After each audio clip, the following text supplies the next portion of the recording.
I used to think love was supposed to make you cleaner, brighter, simpler, like switching a white shirt out of the dryer before it wrinkles, and for 7 years that's exactly how Olivia Carter treated me, like I was the only spotless thing in a city that chews diamonds for breakfast and spits out glass. They call her the Upper East Side Princess for a reason. The kind of woman who could shut down a rooftop club with a raised eyebrow and make a hedge fund shiver by leaving the meeting 5 minutes early, but after we started dating she hung up the nightlife, ghosted the race circuits, and stopped drinking because I once muttered I didn't like the smell of whiskey on a kiss, and the way people stared when she carried my tote bag or lifted a latte to my lips in a line at a Soho pop-up told me this wasn't normal for someone like her, that it made them nervous to see a queen serving anyone. Even the staff at the bespoke atelier in Chelsea noticed when we walked in at noon beneath a sun so bright it made the glass towers look bleached, the sales associate with the tape around his neck grinning at me like I'd won a lottery I hadn't entered. Ms. Carter treats you real well, Mr. Brooks, and Olivia, holding the umbrella her bodyguard had offered her, passed it to me and angled it so the light wouldn't sting my eyes while she stood in the heat without a complaint, as if her entire world had pivoted to the axis of my comfort. She ordered 15 sets charcoal, midnight, bone, pewter, a dinner jacket that made me look like I belonged to a decade where men still wore their heartbreaks in pocket squares, every one hand-picked, because you hate loud windowpane, she said, and then leaned on the dressing room doorframe and watched me change with a gaze that held no one else, pointing out sleeve breaks, murmuring to the designer to bring the shoulders in a hair, fixing my collar with fingers that knew me better than any mirror, and I tried to meet those soft, private smiles and feel lucky. But some invisible grit had worked itself under my skin, and every compliment from the staff how most partners get bored halfway through a fitting, how she was the first woman they'd seen track every stitch only scraped that itch raw, because I'd already seen the messages. It happened the way all the worst things happen, late at night and stupidly gentle, when the phone you trust lights up with a whisper and throws a net around your throat, and the preview had a tone I recognized from music videos more than real life. You wore me out in the best way, boss. Should I wear the suit again tomorrow?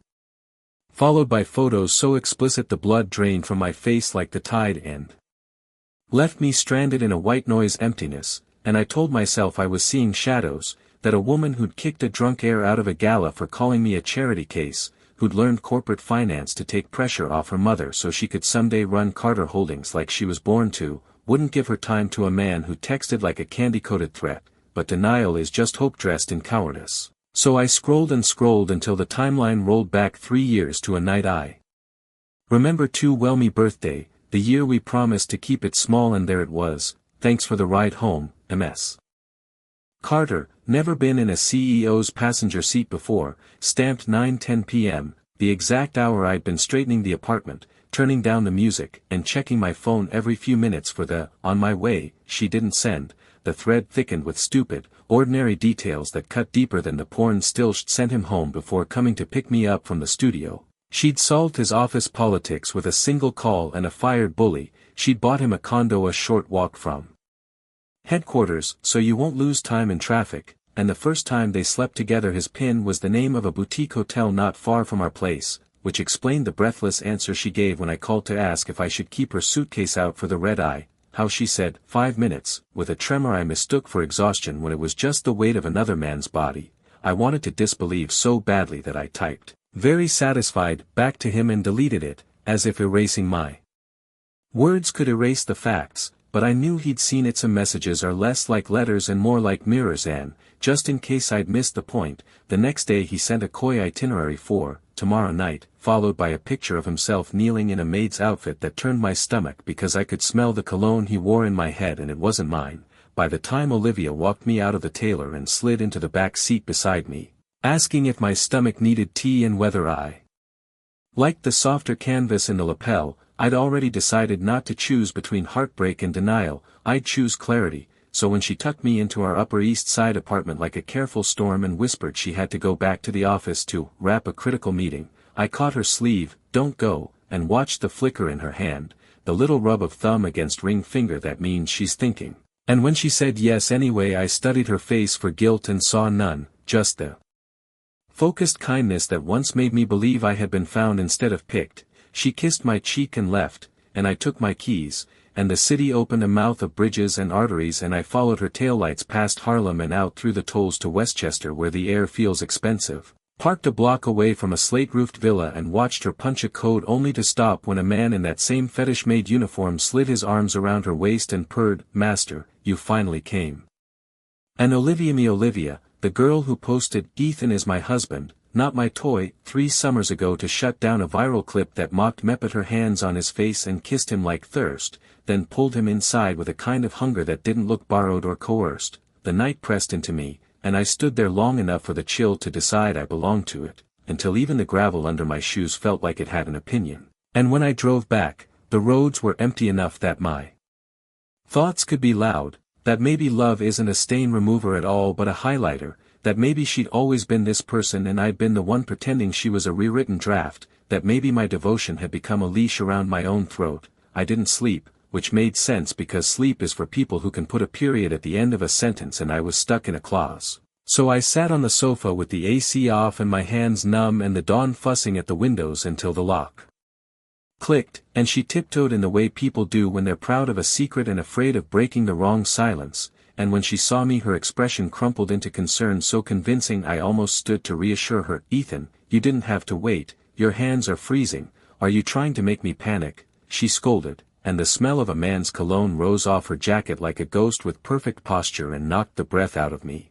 I said her name and it tasted like a question without a mark, and then I told her I'd read everything, from the birthday I spent alone to last night's appointment. I told her word for word what she told him about me being 7 years of the same face, how a breakup would make him lose his mind, how her mother liked me so she'd delay for optics, and I watched the color drain from the face the city calls untouchable. She reached for me, Olivia always reaches, and I felt the shape of choice like the edge of a broken mug in the dark, and for the first time in 7 years I didn't move to meet her halfway, didn't offer comfort or an exit or the soft place to fall she's trained me to be, because there are moments when a man has to put his palms against the truth and hold it steady even if it burns, and this was mine. Part of me still wanted to believe there was a version of this scene where she confessed and I forgave and we grew stronger in the way couples on podcasts claim to, but that fantasy was already a corpse and I was just late to the funeral. And if I'm honest, the anger that finally came felt less like fire and more like clean air after a rainstorm, like I could see the city lines again,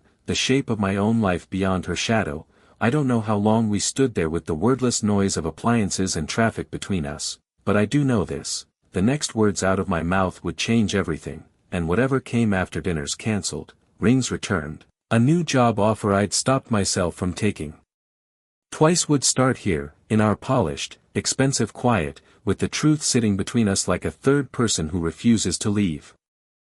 She froze when the words left my mouth, the kind of stillness that comes when someone realizes the conversation is about to burn the bridge they're standing on, and for a moment we just stared at each other, her fingers tightening around my wrist as if holding me there could reverse the last 3 years, her voice breaking into a whisper that still somehow carried the old authority. "Ethan, please, stop, please don't say it." But I had already crossed the point where silence could save either of us. I laid it all out, the late nights, the hotel pin drops, the way she told Ryan Mitchell she was bored of the same face, after 7 years, how she thought a breakup would make me lose my mind, and how she was only still here because her mother liked me, and with every sentence her skin went paler until she looked like the ghost of the woman the tabloids called untouchable, yet even then she tried to reach me, wrapping her arms around my shoulders with that low trembling voice she always used to soften my anger. "I swear I only love you, it was a mistake, I wasn't thinking," but I'd heard this tone before,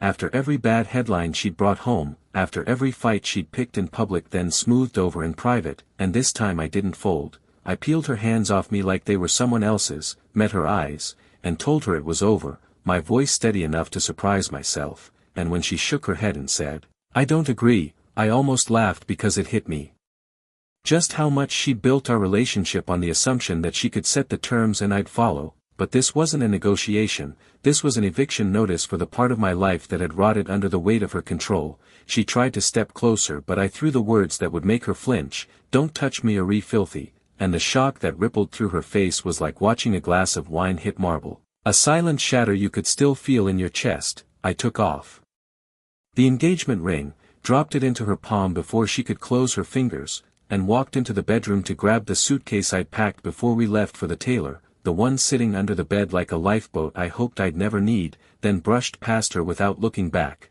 only stopping when I was halfway out the door to hear her voice, stripped of all her armor. "Ethan, can't you forgive me this one time?" And I didn't even turn my head when I said, "Goodbye, Olivia." The air outside felt colder than it should have for the Upper East Side in June, but maybe that was just the blood rushing out of my ears as I headed toward the only place in the city that still felt my mother's brownstone in Boston, the one my father transferred to my name after she passed when I was 10. He'd remarried since then, had another kid, and our relationship had settled into something polite but distant, the kind of father-son dynamic where birthdays are remembered with gift cards and small talk, but when I called and told him I needed to talk, he told me to come by. I drove up a few days later, the quiet of the brownstone almost suffocating after years in New York's constant pulse, and while I waited in the living room I accidentally knocked a small clay figurine off the cabinet, its pieces scattering on the floor. Picking it up, I saw the words carved into the base, "Olivia forever loves Ethan," and for a second the image of her at 20, hair messy from the pottery wheel, cheeks pink from the summer heat, and telling the press, "Ethan is my husband, not my toy," to shut down a video mocking me, came rushing back, and I had to swallow hard before putting the piece on the table. When Dad finally sat down, I didn't dress the story up. I told him everything, the affair, the texts, the man in the maid outfit, and he listened with the blank face he uses when he's calculating, then said, "You've been with her for 7 years, turned her from a reckless socialite into a CEO, and you're just going to let her and some guy have all that for free? You've got leverage now, Ethan, she'll be too scared to cross you again. Even if she does, you can use it to get something out of it. And since she hasn't announced a breakup, maybe she really does care for you. Use the time before it's public to decide." He said it like it was the most logical thing in the world, like love and betrayal could be reduced to a cost-benefit spreadsheet, and I couldn't stop myself from asking, if my little brother's girlfriend cheated on him, would you tell him to suck it up for maximum gain? And the way his face pinched before he said, "Of course not," told me exactly what I already knew he wouldn't, because my brother's pain would matter more to him than mine ever did. That's not to say he doesn't care at all, just that his care is tempered, filtered, something you can measure instead of feel, and I left with a smile I didn't mean, a nod to his "take care of yourself" that I knew was just muscle memory for him, then drove back to Boston with that broken figurine rattling in my mind. I remembered the good, because there was good, the time I got trapped in a landslide on assignment and woke up in the hospital to her crying into my hands, the weeks she stayed by my side after, the way she told her mother she'd only ever marry me, even learning to run her family's empire just to prove she could stand beside me without flinching. But good doesn't erase rot, and as much as part of me hated the thought of letting Ryan Mitchell win, I hated more the idea of staying in a life where love meant constantly wondering if I was the only one following the rules. By the time I got back, I knew 2 things: the figurine was going in the trash, and this was the first day of my life without Olivia Carter in it. When I finally cut the cord, I didn't do it in whispers or behind closed doors. I ripped it out in the middle of the day with every light on, because if I'd learned anything from Olivia Carter, it's that she thrived in shadows, and I was done living in them. A week after leaving Boston, I walked into the Manhattan newsroom like any other day. Except instead of dodging the 7 bouquets of roses waiting on my desk, one for each day I'd been on vacation, I picked up the latest one and dropped it straight into the trash in front of half the floor, my voice flat but loud enough for the echo. "We're not getting married, Olivia and I are over," and the silence that followed was the kind you could feel press against your skin, every colleague frozen between disbelief and the instinct to start texting.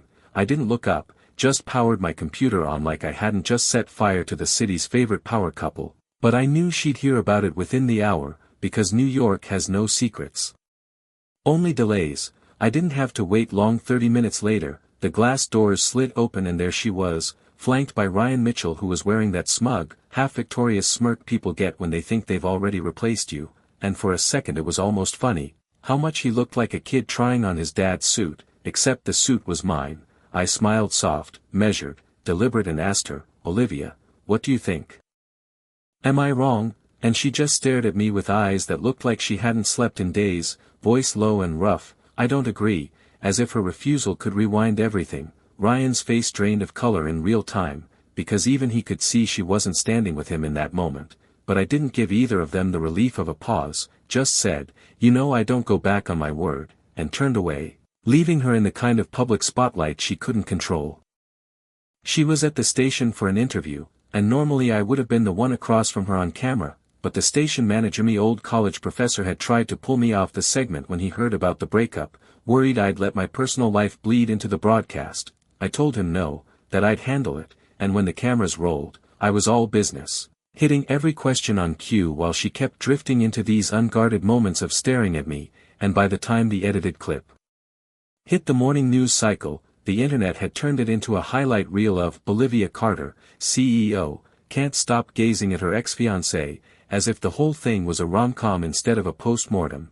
2 weeks later, I made it official on my own terms with a tweet, "Olivia Carter and I have ended our engagement. The wedding is cancelled. Thank you for the well wishes. May we both get what we want, and keep our freedom." It took all of 30 seconds for my phone to start detonating with notifications, and buried in the chaos was a text from her, "What I want is forever with you," and then, scrolling up, I saw the graveyard of apologies she'd been sending for days, paragraphs stacked like sandbags trying to hold back a flood that had already come and gone. I read them all once, didn't reply to a single one, and then blocked her, because you don't heal by leaving the door cracked open for the person who set the fire. At work, people adjusted faster than I thought they would. TV people are good at moving on, maybe because they're trained to act like nothing's wrong until the commercial break. But over dinner one night, my old professor put his glass down and said, "You know, maybe this is a good thing," and I must have looked shocked because most advice I'd been getting lately was about how to patch things up, not why I shouldn't. He leaned back, studying me like I was still that ambitious freshman he'd recruited for the station, and said, "Good relationships make both people better, Ethan. Olivia's changed her, but what about you? You were my most promising student, yet after 7 years you're still just anchoring news. Your peers, some not as talented, have already moved up. You've let her love keep you in place."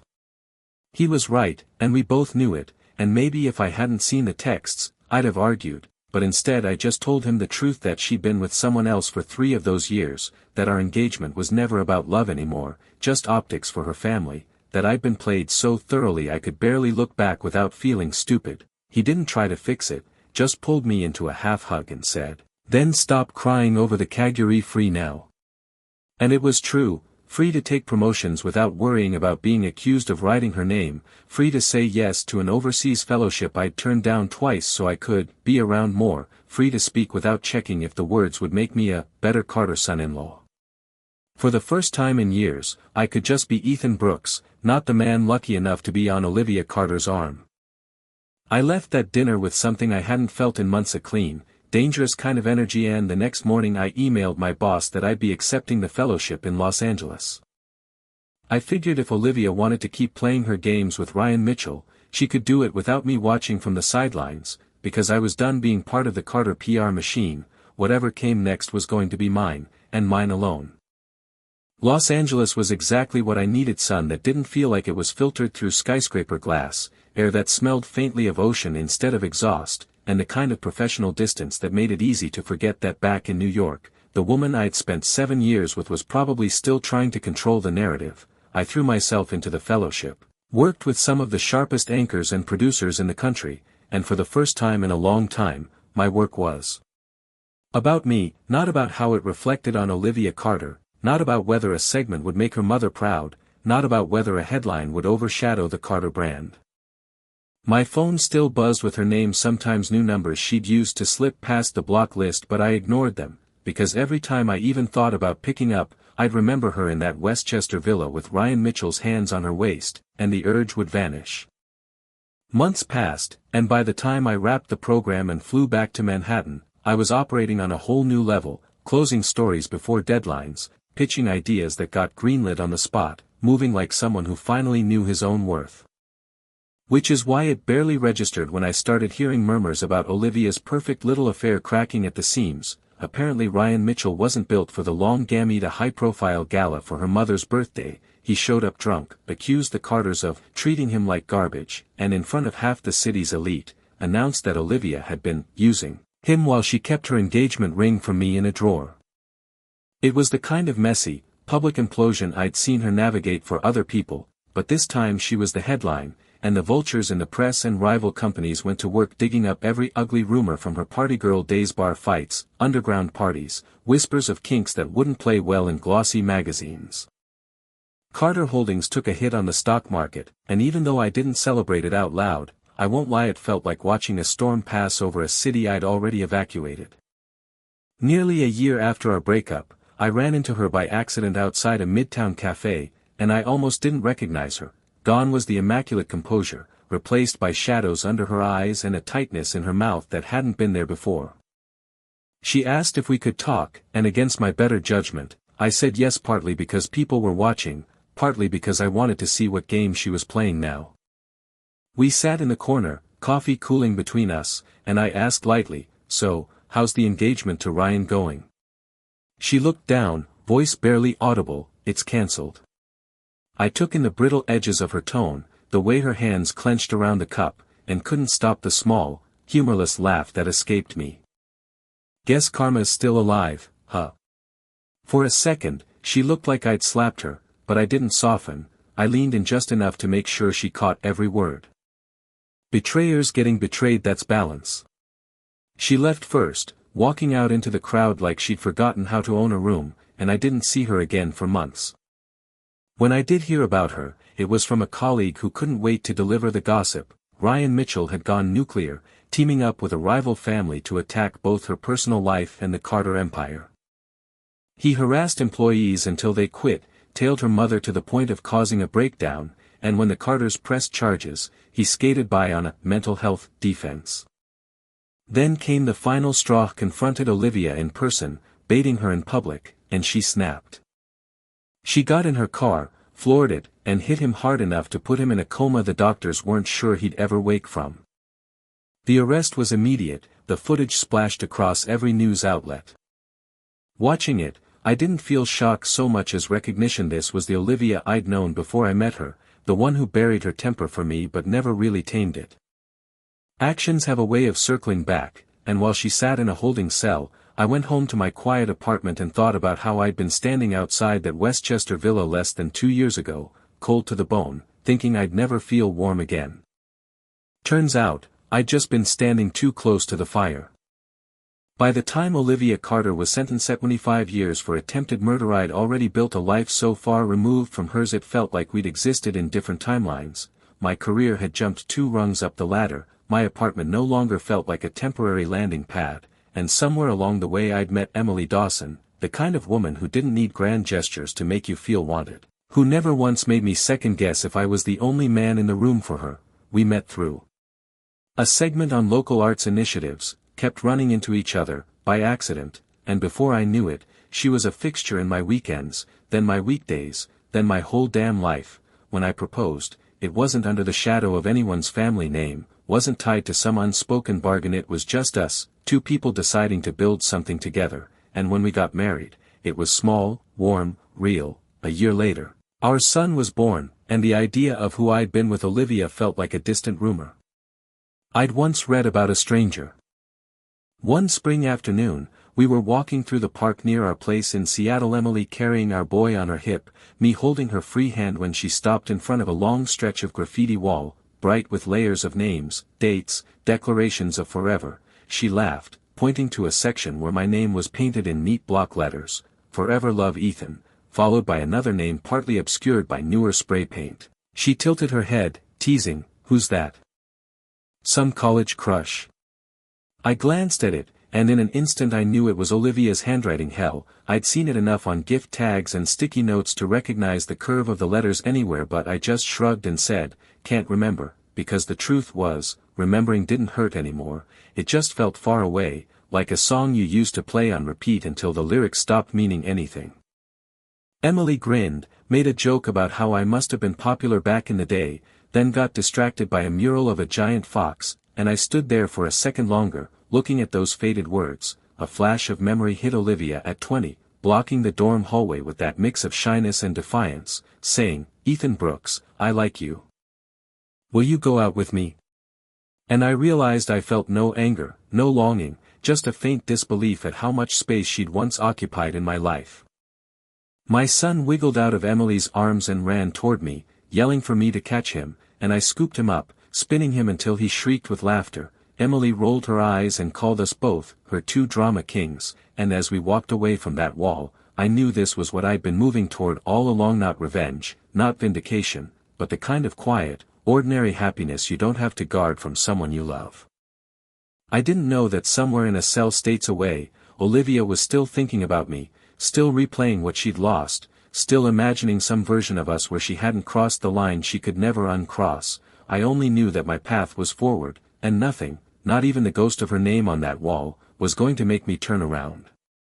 Olivia Carter's side of the story would probably sound different if she told it, but from where I stand, the truth is simple. She thought I was someone who would never walk away, no matter what she did, and by the time she realized I could, it was already over. She's admitted, at least to others, that she used to keep me a step down on purpose, afraid that if I rose too high I'd see I didn't need her. And maybe that's the one honest thing she's ever said about us, because the minute I was free, I climbed, and she's been watching me from the ground ever since. After her sentencing, I heard through a mutual acquaintance that she'd asked to see me one last time, before being transferred upstate, but I didn't go because I'd already given her more of my life than she deserved, and not showing up was the cleanest way to keep my future intact.